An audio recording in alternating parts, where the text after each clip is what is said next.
Alrighty, welcome back everybody to another Elk Grove Library Summer Technology program we are offering here at the Elk Grove Public Library. We have a bunch of programs which we've done throughout this month of June and the summer in general. And it's crazy to think that we're already at the final week of our programs which we've prepped so much for. We'll be talking more about our upcoming schedule, but as always, guys, thank you so much for coming out here today towards a one-time June 28th special called Hack Club, where we will be talking about some more advanced computer science topics, which we've been building upon in our Introduction to Programming course and learning about a new field called machine learning and the impact it has on our lives. It's great to see that we have a new face coming on in every week, and hopefully you guys are spreading the word, tell your friends, family members. Hopefully what you guys are learning is having some fun, and if you guys are having that fun, spread the word. It's great to see more and more people coming out, and you guys are in for quite the treat today as well. For those of you guys who did not already know, I have met a bunch of you guys already, but my name is Rayaan, Siddiqi, guys. I recently, about a month ago, graduated from James B. Cohen High School, where I know a couple of you guys will be going there as well. And this upcoming fall in 2021, I will be going to the University of Illinois at Chicago, planning to major in computer science. A little bit about me. Earlier this year, I published a book called The Switch Up, available at the Elk Grove Library, about a student's journey throughout the world of high school and how he comes to learn about his passion for technology. Would definitely recommend if you guys ever stop by at the Elk Grove Library, the Schaumburg Hoffman Estates, Hanover Park. The library which is nearest to you should hopefully have it at this point. Also on the side, I like to run a sports talk show with some of my friends. Me and Akash were talking about some basketball going on tonight with the playoffs. If you guys want to check more of that on YouTube at Buzzer to Buzzer. And then otherwise, you can find out more about me on my website at rayaansiddiqi.com.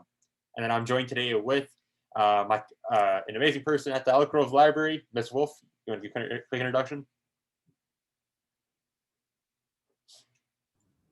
I just wanted to say it's nice to see everybody, and I will see most of you on Wednesday as well and at the building. So see you guys. Alrighty. Well, a quick little recap of our Elk Grove Library summer programs which we got going on. So like I said, we started way back in the first week of June, and now it's already the fourth week. Summer break is going by fast, right? So we got our last day of Introduction to Programming coming up tomorrow, June 29th. That's going to be the fourth and final week. Now, as you guys can see, there's a line drawn towards our Introduction to Web Development. It's something we talked about last week. Just as another recap reminder, all of our programs for the month of July, including web development and we got one more iMovie video editing. Those will be shifting towards the fall. So all of our July programs will be moving. So just as a reminder, this is the final week of our tech programs here at the Elk Grove Library for the summer, this last week of June. We had Gaming Hour go down on June 14th. That is on the YouTube channel if you guys want to go check out what we did that day. We learned about how the game of Among Us was coded, and then we actually got to play a couple rounds as well. And then today we have our Hack Club going down June 28th, learning about machine learning, what that field entails. So all these technology-related programs. A bit sad coming towards the end that tomorrow's going to be the final day of our Introduction to Programming, but do not worry. Hopefully in the fall, we'll be able to kickstart some of our other programs as well. And yep, all you guys can sign up for all of these on the Elk Grove Library's website. I believe sign up is still possible. Proof that, yeah, I can drop the link to all the videos. They are also available on the Google Classroom. Have you joined the classroom yet?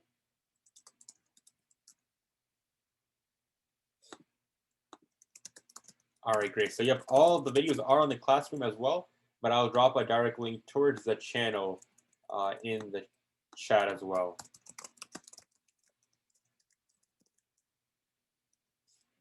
And additionally, speaking of the Google Classroom, I did post a link towards another YouTube playlist I got going on. There's 100 videos I've created talking about computer science, about programming languages, a bunch of more in-depth videos. If you guys want to check those out, many more resources. We are getting through it in 4 weeks, but there's obviously a lot more material which we can cover. So if you guys are interested, you feel like going on YouTube and checking something out, would definitely recommend checking that out as well. Alrighty. Well, now let's get to today's topic, which we'll be talking about in this Hack Club. And to talk about what is a Hack Club, first of all, before we even dive deeper into our topic. A Hack Club is essentially a place where we come about and sort of geek out or talk more about advanced topics. In Introduction to Programming, we're getting ourselves used to what this idea of computer science is, what is coding, what is Python. We talked about it a bunch, had some discussion on it as well.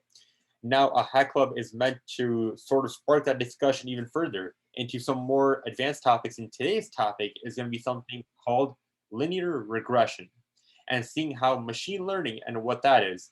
We'll be talking about what machine learning is, what is linear regression, so do not worry if these terms do not make sense at this moment. You guys will be learning about what they are, and you guys might even know some of the math behind this topic. So before we even get to anything, how about we watch a quick little video right here of what is machine learning? I feel like this video does a good job, so let's take a quick look at this. Our ability to learn and get better at tasks through experience is part of being human. When we're born, we know almost nothing and can do almost nothing for ourselves. But soon, we're learning and becoming more capable every day. But did you know that computers can do the same? Machine learning brings together statistics and computer science to enable computers to learn how to do a given task without being programmed to do so. Just as your brain uses experience to improve at a task, so can computers. Say you need a computer that can tell the difference between a picture of a dog and a picture of a cat. You could begin by feeding it images and telling it, this one's a dog, that one's a cat. A computer programmed to learn will seek statistical patterns within the data that will enable it to recognise a cat or a dog in the future. It might figure out on its own that cats have shorter noses and that dogs come in a larger variety of sizes, and then represent that information numerically, organising it in space. But, crucially, it's the computer, not the programmer, that identifies those patterns and establishes the algorithm by which future data will be sorted. One example of a simple yet highly effective algorithm is to find the optimal line separating cats from dogs. When the computer sees a new picture, it checks which side of the line it falls on and then says either cat or dog. But of course, there can be mistakes. The more data the computer receives, the more finely tuned its algorithm becomes, and the more accurate it can be in its predictions. Machine learning is already widely applied. It's the technology behind facial recognition, text and speech recognition, spam filters on your inbox, online shopping or viewing recommendations, credit card fraud detection, and so much more. At the University of Oxford, machine learning researchers are combining statistics and computer science to build algorithms that can solve more complex problems more efficiently, using less computing power. From medical diagnoses to social media, the potential of machine learning to transform our world is truly mind-blowing.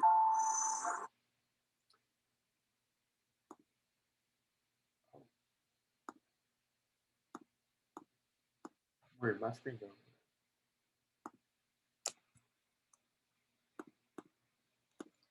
All right, so just like that video was talking about, what's some of the main things you guys took away? Anybody want to share anything about any initial ideas? What is machine learning? What's the first thing coming into your minds after watching that video?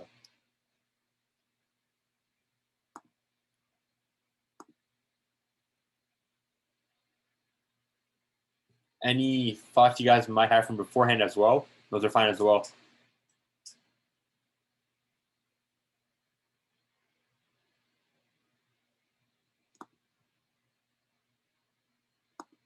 Okay, got a chat saying that it's used for predictions. Exactly. Yep. So you could think of machine learning as being growing up. We're born as babies who know nothing, right? You're brought into this world. You have no idea what anything means, but eventually you start building blocks, right? In life, you start to learn how to read, how to walk.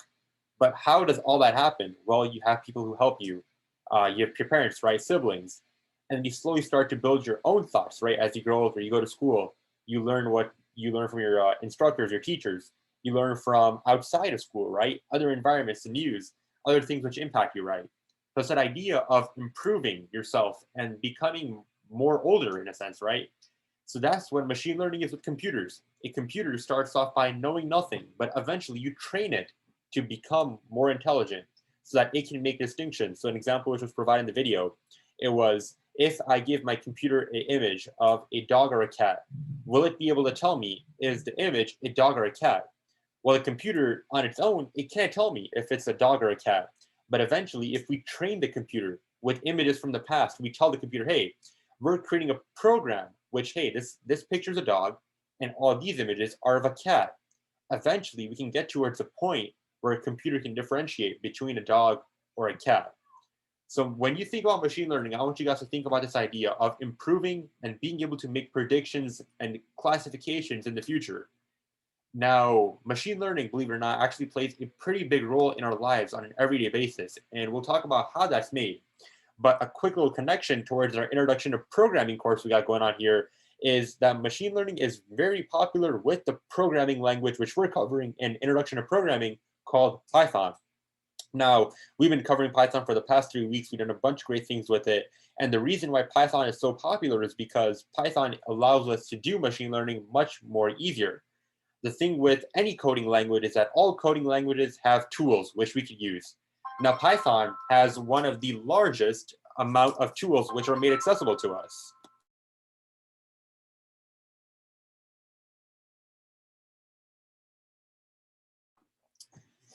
And we guys can see that there are some of the names of our libraries and tools which we available. So we have NumPy, Keras, TensorFlow, Matplotlib. Now, all these might sound like foreign country names to us. We might not understand what they mean, but essentially the main thing is all of these are tools and libraries which we can use to make our lives easier when implementing machine learning.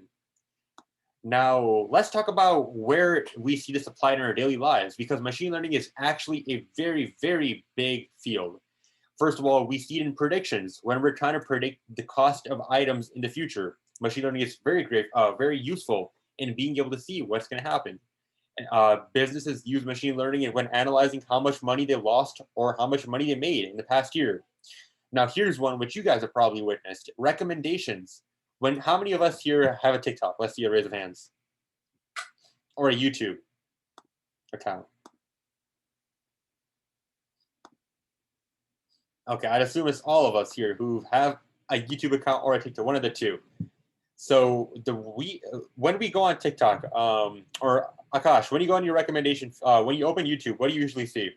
Videos which are random or which make sense, which you've watched in the past? They're kind of like recommended based on like what I watched recently. Exactly. Does anybody notice the same thing with TikTok? Has anybody used TikTok here? No, I try to stay away from most social media platforms. What about Instagram? Anybody here have an Instagram? Okay, so a couple hands. All right, yeah. So like Akash was saying as well, the reason why we see certain videos being recommended to us is because of this idea of machine learning. When I, for example, right now go to youtube.com and I go towards the main page, we see all of these videos, right? Now, all these videos aren't here by random chances. I've had my account for a couple of years now, and the reason why I'm seeing more sports videos like baseball right here, we got basketball right here, more basketball. We have some car videos and some coding videos right here, is because I usually watch these types of videos, which is why I'm getting recommended coding or basketball, sports related videos. It's not by any random chance. If I keep scrolling down, we see more. We got some COVID-19 news. We have some more sport videos, some more car videos.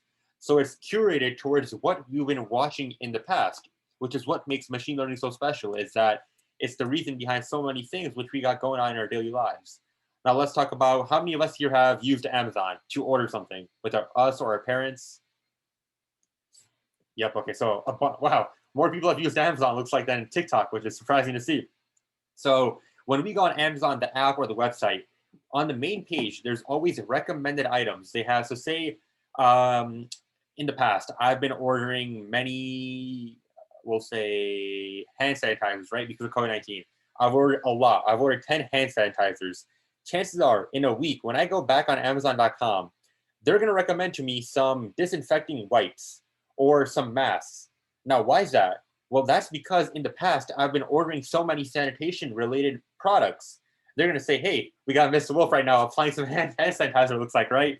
So Amazon would come about and say, hey, looks like you've ordered so many sanitation items. Do you want some more? And some different items like a mask for your face or some wipes to disinfect products which you guys bring into your houses, right? So it's the idea that machine learning, the recommendation aspect, is something which we see daily in our lives. When we go on Instagram, you see social media posts which are sponsored. And the reason why those are sponsored and on your page compared to your friend or your family is because you probably searched or gone, have some type of searching which has led towards that post coming on your feed. And the same applies towards YouTube, TikTok, any other social media platform. They all use machine learning to show you content which is related to what you're interested in. if you guys think about it in a practical sense, right? If I'm using YouTube and they don't show me any videos which interest me, chances are I won't go back on the app. Now, does YouTube want that? No, they want people to keep on coming back. If I go on YouTube and say, oh, none of these videos make sense, I'm going to delete the app, which is what they don't want. What they want for us to do is, hey, I was watching a video. Okay, if I go back on the app now, chances are I'll find another video which interests me. So that's the idea of keep on bringing users back to their platform. And the reason why all of this is possible is because of two words, machine learning.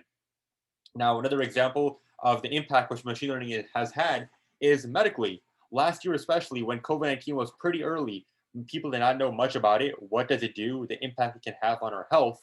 And machine learning was very effective in being able to scan patients' bones. And it's still used to this day. When performing MRIs, have any of you guys ever had an MRI, maybe hurt a bone?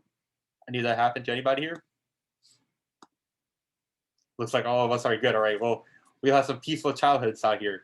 Well, if you've ever maybe twisted an ankle, had broken a bone, hopefully not, you probably had an MRI or a CT scan to show what went wrong in the bone, to show the displacement, right? Well, when looking at your scans, doctors play a huge role, but also computers play a huge role at hospitals. When looking and scanning at your bones, hey, this fragment of your bone looks to be twisted or out of position. And the reason why doctors are able to become aware of when something might be going wrong is once again because of the two words of machine learning and being able to make predictions and classifications. So main idea of us talking about all these impacts is the stuff we're learning of computer science. It has a very near and dear impact we see on every day. So it's pretty cool to see that the stuff we're learning, it's actually applied. You probably by the end of the day today, if you guys go on YouTube, go on TikTok, Instagram, maybe ordering something from Amazon, you could tell your parents, your siblings, friends, hey, I know why certain things are showing up on my page. It's because of machine learning. So we've covered a bunch of topics, right? We've seen how machine learning has a vast impact. Today, we're going to be narrowing down and focusing on one topic, that being something called linear regression. Now, linear regression is a fancy way for us to say a line of best fit. It's a way for us to make predictions given data. Now, we're going to be talking about some algebra behind involved in this, but it's that idea of if I would make a prediction of certain values, we'll talk about what those values are, I can use a line of best fit to just track the x and y coordinates and see, hey, that's the expected output. So where is linear regression applied in real life? Well, it's applied in a bunch of different spaces. First of all, being with predicting housing prices. If you're ever buying a house, if you guys go on Zillow.com, Zillow or there's websites, right, to go on websites to look for houses. There's, if, for example, let's do it. We got some time right now. We can go on. If I go to Zillow.com right now, and I search up any houses, so I'll look houses in Schaumburg area. If I go towards this house right here, right, I'm being shown a Zestimate value. Oh, not for this house.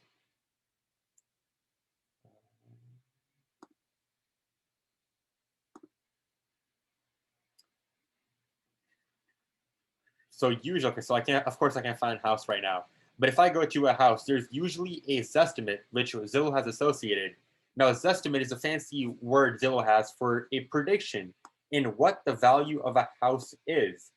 And the reason why they are able to make that prediction of a certain person's house is because they're looking at properties and stuff near the house, which are other properties in the area, schools, grocery stores, stuff like that near a house. And the way they come about that prediction of a house is using those factors. So that's another way where we are able to see linear regression play a role.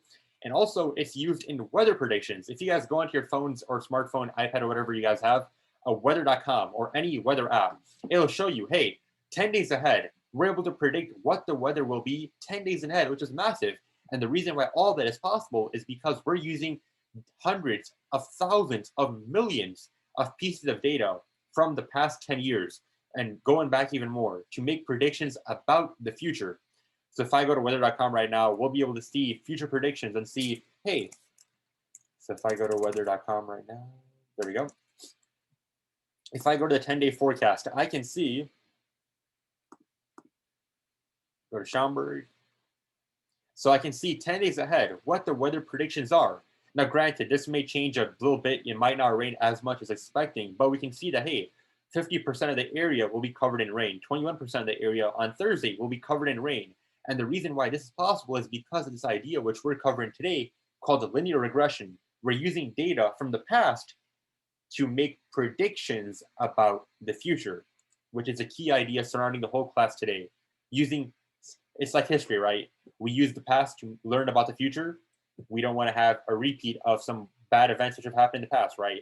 So similarly, we use data from the past in linear regression to make predictions about the future. So now, before we get into some of the code and see how it's used, let's take a look at some of the math behind what linear regression is. And I think all of us here might have a pretty good idea of what is involved. So how many of us here have heard what the word slope means? Got a couple people raising their hands. All right, so do you guys want to share? Anything you guys have learned? What is slope?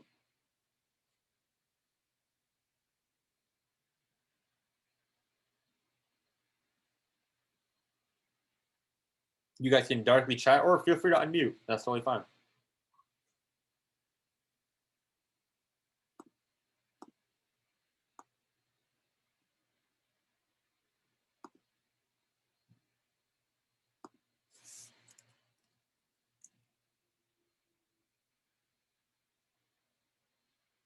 All right, so I'm being told at the rate at which a line on a graph is increasing or decreasing, definitely. The formula is y2 minus y1 over x2 minus x1. Shmita, 100%. We'll talk about that as well. So yep, the definition of slope, like you guys are saying, it's the rate of change, right? It's how fast something is changing. Are we looking at a table? Are we looking at how fast house prices are changing? So it's that idea of rate of change. Now, Shmita, 100%, you guys, the formula. So slope is usually m equals, and then we have the rate of change, so the difference in the y coordinates divided by the difference in the x coordinates. This is representing to us that rate of change. Now, who remembers the equation for a line if we're using slope? What's the standard form? Anybody remember? We have y equals mx plus b. Exactly. Wow, all of you guys here know it. So that's awesome to see. So y equals mx plus b, where m represents the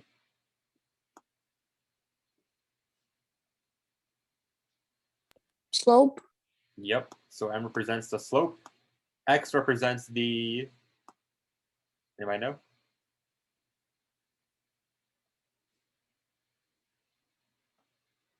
Yep, so x can be any value which we're plugging in. So this could be a test value or whatever value you want. So this could be just any number. So value, and then the b represents, yep, x equals x coordinate, and then b represents, if you're saying the y-intercept, 100%. All right, so it looks like we all have a pretty good idea of what slope is. And this is actually the math behind linear regression used to make predictions. Now, when we're talking about linear regression, we're using the slope of very complicated lines to make complicated predictions. Say we want to predict the price of a house. There's multiple factors which come into play, right? So we're going to be looking at all pieces of data and then eventually constructing a line of best fit. Now, I'm gonna draw a quick line right here. So say I want to make a line of best fit. Does anybody know what a line of best fit on the top of their heads is? See, I have a bunch of data points, right here. A line of best fit allows me to draw a line which encompasses most of the data points. So it's right through the data points which makes most sense, which covers all the lines. Yep, we should say the line with the least distance from each point in the graph. Correct. Great stated. Yep, we should 100%. So we usually have some type of y-intercept right here, associated right there, right? That represents the b. And then we have a slope of our line, which represents the rate of change. So say I want to predict the price of, we'll do house, well, let's do orange juice in the future, right? So we'll do orange juice price in the future. Now that's what the y-axis will represent. The x-axis will represent how many years am I going to look forward. So am I going to look 1 year? Am I going to look 2 years in the future? Am I going to look 3 years in the future? Or am I going to look 4 years in the future? So if I were to go towards the 2-year mark, right, and trace on up, I could then predict what will the price of orange juice be 2 years from now? Looks like orange juice costs are rising, right? If I go 4 years, then I can look at the line of best fit and then approximate how much will orange juice cost. And we could say the units will be in dollars, right, for the y-axis. And then eventually we could make predictions. Vishnu bringing in some statistics right here, saying the correlation coefficient defines the amount of variability from the line. Definitely. So what Vishnu is talking about is something more advanced when dealing with statistics, but that's the R value. That's the correlation of coefficient, which lets us know how much our slope differs by and the variability. So great point which you added there, Vishnu. All right, and also if we are talking about the correlation coefficient, it's a cool topic, something which more advanced if you guys want to know about. So say our correlation coefficient is 1. That tells us that, hey, 1's a positive number. Our line, therefore, has a positive association. So it's going to be upward sloping, gets us a little insight about our lines, and the same applies if it's negative. Now, this idea of linear regression can be applied to many more areas, whether it be with weather, whether it be predicting housing costs. We have an X and a Y axis. Looking at the X axis, looking at how many years or how far ahead are we looking, and the Y-axis will tell us, hey, we're looking this far ahead, and then we can make a prediction about something like, hey, how much will orange juice cost in the future? So that's a little bit of the math involved behind linear regression. Great to see that all of us here have a pretty good idea of what slope is, how that works, and now you guys know that slope and the correlation coefficient, these ideas, they play a role in being able to make predictions in the future about cost and things like that.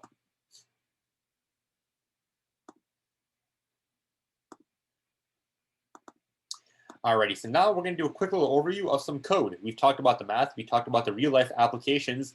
I want to show you guys, we're not going to be typing out all the code because that's a bit more complicated, but just showing how we can make some predictions. And today, we're going to be looking at how to make some predictions for a third trimester grade for a student given these 5 attributes. So how they did in the first trimester, how they did in the second trimester, how much time they spent studying, their failures, and then how many classes they have missed.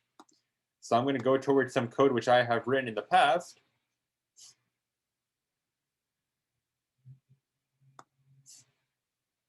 Right here. All right, so you guys can see this is a different app I use to code. We are coding, like I said in the beginning, called the programming language of Python to make predictions.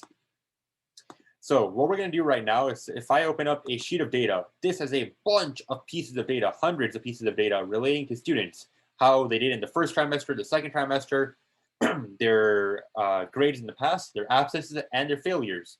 Now we're going to use the attributes of their first trimester, their second trimester grade, and their failures and absences to predict their third trimester grade. So what we do from the top is that we have some libraries which we're using. Like I said, Python has a bunch of awesome libraries which we can call on to make our life easier when coding machine learning problems. So those are some libraries which we're using. This line of code allows us to load in all of the data. Remember, with machine learning, there's always going to be a lot of data associated to make predictions. So we're loading in some data. We're declaring, hey, what attributes are we looking at in our data? So looking at the first trimester, second trimester, third trimester grade, the study time, failures, and absences. And then we're telling our computer, hey, which attribute are we going to make a prediction for? Then we divide our data up into some training and testing data and are eventually able to make a linear regression line. And then we are able to see the accuracy of our model. So let's go ahead and test that out. So if I hit run, let our model compile. There we go. So we see the accuracy of our model right now is 0.65, which in a percent, anybody know what that'd be? 65%. Exactly, right? So our model is 65% accurate. Now our goal in any day application is to have 90% or higher, or the goal is to have a pretty high accuracy so that when we're making more predictions in the future, they're more accurate. It wouldn't make sense, right, if Zillow is using a model which is 60% accurate. So they're saying, hey, that house down the street is worth $1 million, while in reality, it's only worth $200,000. That would be pretty off, right? That would make sense, and it would probably hurt their company, and more people would go towards different services. So similarly, our goal is to always make sure that our accuracy is higher in our model so we can make accurate predictions. So if I hit this run button again, we can see, try it again. We had 65%. Oh, 81%. So looks like our model was trained more accurately this time. So if we can see our coefficients right here, which are the slopes we got going on, different slopes right there. We have our y-intercept of negative 1.4. And then if we move on towards the bottom, we can see that our predictions. So our initial first trimester grade was 16, second trimester was 18, and our actual was 19. So we came pretty close in our prediction. We keep on going down. We can see more and more predictions which the computer has made. 14 was the prediction, while actual it was 16. 7 was the prediction, while in actuality it was 8. 10 was the prediction, while in actuality it was 11. So we're seeing that we're just a couple decimal places off from the actual value which we're predicting. So our final score was a 13. We came with a 13 prediction, which is 100% spot on. So it looks like we got a heads on right there. Right here we had 11.56, while the actual value was 12. So towards the left, we have the values which the computer predicted, and then right here we have the values which were actually there. So it looks like we're pretty accurately able to predict the third trimester grade given some 300 pieces of data. Analyze that data with Python. We're able to create a line of best fit and then make predictions as to how well a student might have done in the third trimester of their class. So that was a bunch of information. The code, although it's important, I'm not going to go into every single line of code because there's a bunch of more things going on in the background. But does anybody have any questions, any ideas which was sparked about in the past couple minutes of talking about all this?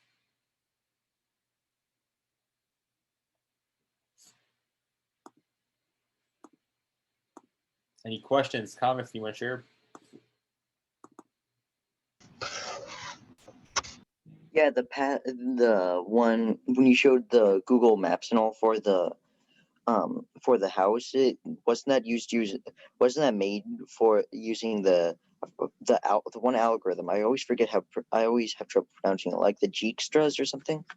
Dijkstra's, yep. So that's something we covered at the Schaumburg Library. We also do some technology programs we talked about there involving Google Maps. So that's another good point you bring up, Chase. When we're looking at, how many of us here have used Google Maps, Apple Maps, any of those? Yes, so it looks like a good amount of us, right? So say I want to go from here to the water tower in Michigan Avenue in Chicago, right? Say we're going from the Elk Grove Library. There we go. So when Google is coming up with a way to tell me what's the most efficient way for me to go from Elk Grove Library towards the water tower place, they're using machine learning because they're telling me what the most efficient method is. They're not going to tell me the route which is going to take me 2 hours to go from point A to point B. Instead, look how Google's telling me, hey, this route is the shortest route. Going by the highway, looks like we're taking I-90, the shortest amount of miles, 55 minutes long. Now they're also showing me some longer methods of going there, but chances are I'm probably going to want to take the shortest amount of time, which it takes me to get from point A to point B. So the way this is made possible is because of machine learning. Google is analyzing and has a program which is analyzing the amount of traffic at other locations, analyzing are there car accidents or construction going on in other places, and it uses all of that data to make a prediction and then tell me, the user, hey, looks like after going through all the possible methods of going towards the location, I'm going to tell you that this route is the most efficient route because it's the least amount of traffic, the least amount of stops, and the least amount of local, which you have to probably go. So going by the highway is usually the fastest, which is why it looks like we are being told to go away from the highway, take I-90 and other highways as well. So it goes to show you another example. Chase, thank you for bringing that up, that machine learning has a significant impact. Chances are any app you're using, there is some type of machine learning built into it, whether it be a prediction, telling you what's the fastest route to go from point A to point B, or just making you recommendations, which is the overall idea for today. Being technology and machine learning, AI, artificial intelligence is a growing sector, and the impact which it's going to have on our lives will only continue to grow. Today, I got to show you guys a little snippet of what machine learning entails and hopefully open your eyes to how often and how clearly machine learning is a role in our lives, whether it be in apps, websites, you name it. Machine learning is probably somewhere working in the behind the scenes. So guys, that brings us till the end for this week's Hack Club special. thank you guys so much for coming out here today. Hopefully you guys had a good time and learned something new. Reminder, tomorrow we have the final week and the final class of our Elk Grove Library summer programs, the 4th week of our introduction to programming. It's been an honor learning to know you guys and meeting you guys. Hopefully you guys are having some fun, and I'll catch you guys tomorrow at the final rodeo. See you guys. Thank you.